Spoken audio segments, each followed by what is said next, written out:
Westminster लघु प्रश्नोत्तरी प्रश्न संख्या 10। परमेश्वर ने मनुष्य को कैसे बनाया? उत्तर।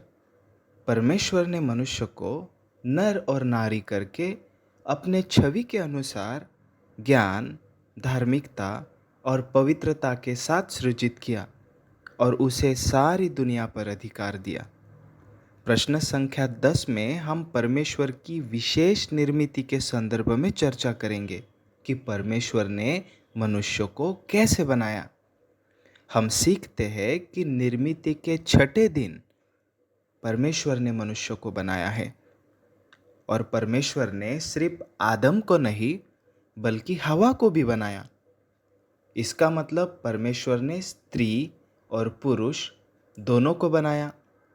परमेश्वर ने इस निर्मिति में लिंग भेद बनाया हुआ हम देखते हैं और इसी रचना के साथ हम उनकी अलग अलग भूमिकाओं के बारे में भी सीखते हैं जो परमेश्वर ने ही उन्हें दी है।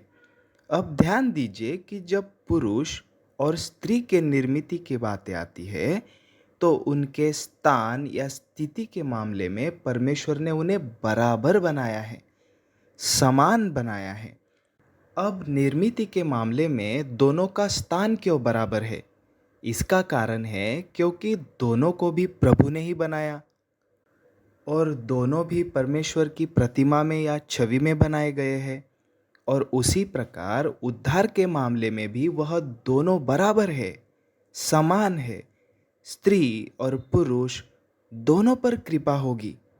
आध्यात्मिक रीति से यहाँ तक कि स्त्री पुरुष से और पक्व हो सकती है या पुरुष स्त्री से अधिक पक्व हो सकता है, परंतु स्त्री और पुरुष के इस भूमिका में निश्चित ही भेद है। परमेश्वर ने आध्यात्मिक मामलों में उन्हें बराबर बनाया है। निर्मिति के मामले में वो बराबर है, परंतु उनकी भूमिकाएं अलग अलग है। स्त्री को परमेश्वर ने पुरुष के लिए सहायक की भूमिका में बनाया है। इसका मतलब स्पष्ट है कि आदम मुखिया है और वह आरंभ से ही स्त्री का मस्तक बनाया हुआ है। और इन्हीं रचनाओं में, इन्हीं भूमिकाओं में पुरुष या स्त्री सोसाइटी में, परिवार में और कलीसिया में अपनी भूमिकाएं अदा करते हैं और उन्हें वही भूमिका अदा करना चाहिए जिनमें परमेश्वर ने उन्हें बनाया था। पहले तीमुथियुस अध्याय 2 और वचन 13। क्योंकि आदम पहले, उसके बाद हवा बनाई गई। अदन की वाटिका में और भी अनोखी चीज़ें हैं जिसे हम क्रिएशन ऑर्डिनेंस कहते हैं। क्रिएशन ऑर्डिनेंस सृजन का फरमान या सृजन का कानून हम कह सकते हैं। जैसे कि विवाह यह क्रिएशन ऑर्डिनेंस है जिसे परमेश्वर ने आरंभ से ही स्थापित किया है। दूसरी बात, प्रोक्रिएशन संतान उत्पत्ति, बच्चे को पैदा करने की क्षमता परमेश्वर ने मनुष्य को दी। तीसरी बात है काम। हम काम क्यों करते हैं? क्योंकि परमेश्वर ने मनुष्य को काम करने के लिए बनाया है। हम काम इसलिए नहीं करते क्योंकि जगत में पाप आ गया है, नहीं। परमेश्वर ने आदम को काम करने के लिए बनाया है। आदम को जिम्मेदारी दी कि वो बगीचे की देखभाल करे, काम करे। परंतु पाप का परिणाम यह हुआ कि अब जो काम है वह श्रम, कष्टों में होंगे, पसीने के साथ होंगे, कठिनाइयों के साथ होंगे। यह पाप का परिणाम है, परंतु काम पाप का परिणाम नहीं। यह परमेश्वर ने दी हुई जिम्मेदारी है, आशीष है। अब मनुष्य के निर्मिति के संदर्भ में दूसरा मुद्दा यह है कि परमेश्वर ने मनुष्य को अपने प्रतिमा में बनाया है, अपने छवि में बनाया है। अब प्रश्न यह है कि क्या पतन के बाद भी मनुष्य उसी स्थिति में बना रहा जिस स्थिति में उसको परमेश्वर ने बनाया था? क्या मनुष्य अब भी परमेश्वर की प्रतिमा में है या वह प्रतिमा बिगड़ गई या नष्ट हो गई?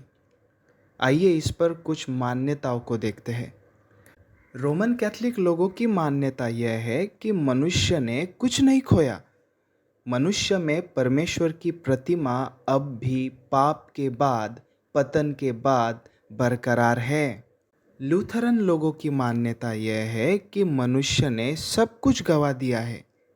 अब मनुष्य परमेश्वर की प्रतिमा में नहीं रहा। परमेश्वर की प्रतिमा जो इंसान में थी वह पूरी तरह नष्ट हो चुकी है।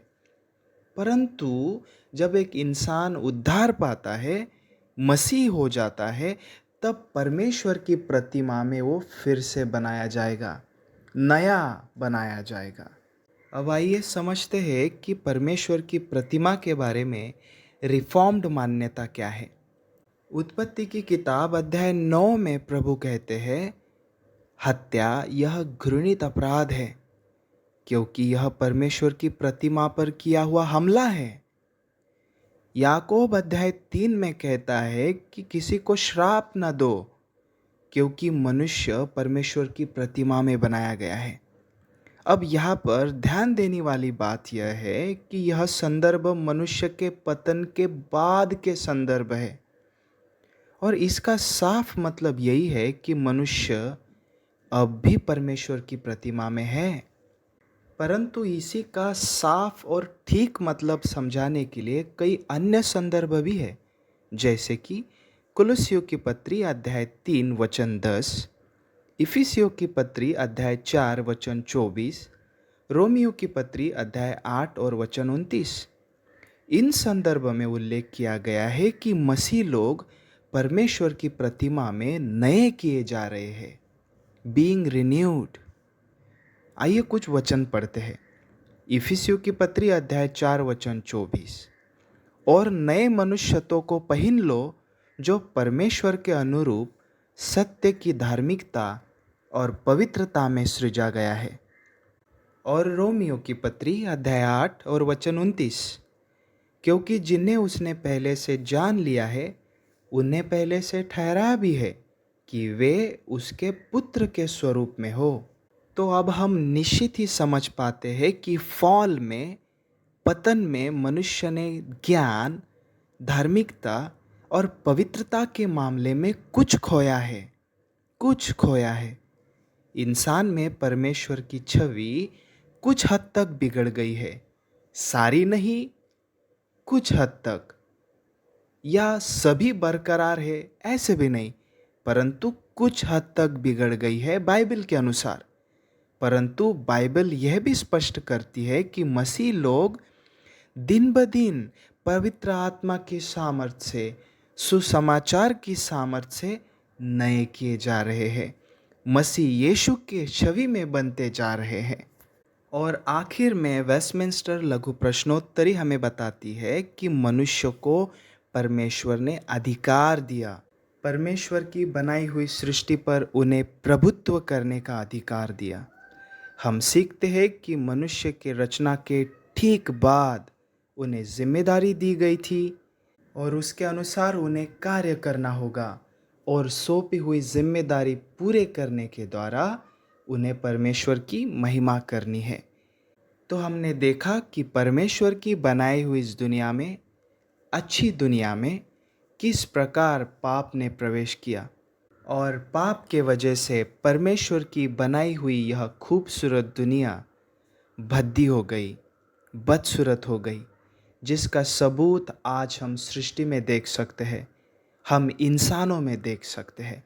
परंतु खुशखबर यह है कि परमेश्वर का अनुग्रह कितना ही महान है, कितना ही अद्भुत है कि वह यीशु मसीह के द्वारा बुरे से बुरे पापी को बचा सकता है, पापों की क्षमा करता है और हमारे सारे दोष मिटाता है।